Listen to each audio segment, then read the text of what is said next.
Hi there, and thank you for joining this Wind Down Wednesday. Today, we are going to talk about imposter syndrome because it's real. And everybody faces imposter syndrome at some point or the other. I can myself tell you that imposter syndrome is a thing that shows up quite often in my practice. I think probably just about almost every day.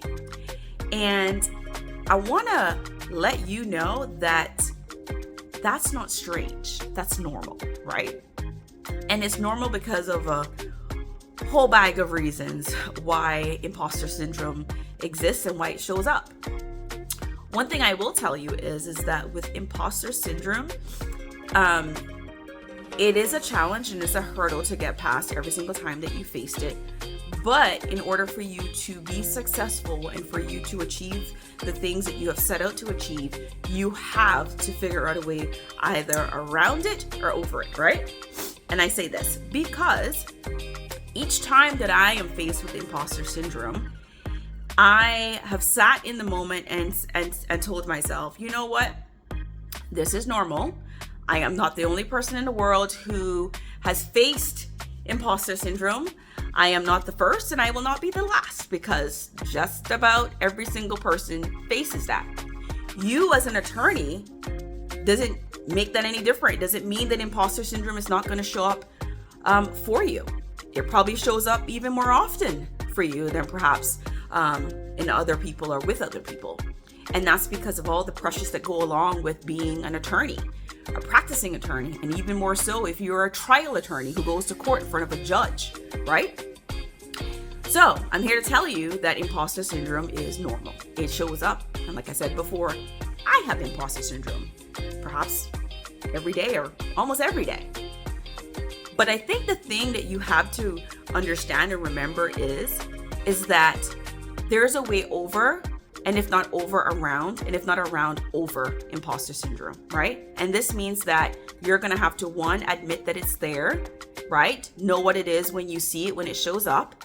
And then secondly, you gotta find out what your way is around it or over it in order for you to get on the other side of it, right? And that might look like perhaps you having somebody who is holding you accountable and who coaches you past the imposter syndrome that you face. How they do that is perhaps their style or what works best for you, right? I myself have a coach, a business coach, who helps me get past imposter syndrome. I don't talk to her every day about imposter syndrome, but when we do talk, we do set aside some time to talk about what it is and the fact that it showed up, and where it showed up, and how we get past it, right? So this might be your sign to say, hey, maybe I need to invest in a business coach who's able to help me see past it, over it, or around it, whatever that looks like, right?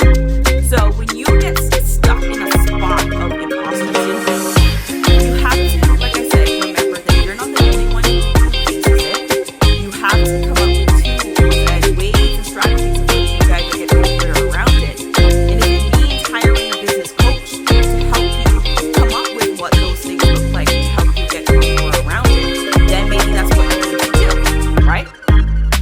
I used to think that investing in a business coach was so expensive, but actually not investing in one is even more expensive because it just kills your time, it cripples you, it puts you in the space of delay and avoiding the things that you have set out to do, right? So you're stalling, and you're never getting to the part where you're like where you want to be or where you plan to be. So for me, investing in a business coach, yes, it's cost me monetary, but in terms of what the value is that I've gotten out of getting a business coach to get me past imposter syndrome, I can tell you that's priceless. I can't put a dollar amount value on that, right? The next time that you get caught in this spot where imposter syndrome is beating down you, holding you back, causing you to doubt yourself, causing you to not move forward, paralyze you in some places, in some spaces, right? Where you feel like you just can't push through. There's so much self-doubt, there's so much worrying, so much sabotaging your own success. Take a moment. Think about perhaps the option of investing in a business coach. Yeah, it's going to cost you monetarily up front some money, but think about the return, the value on that, right? And having that, and how much that can help you push forward past imposter syndrome and getting to the other side of whatever this thing is, this obstacle is that's showing up, that's holding you back, right?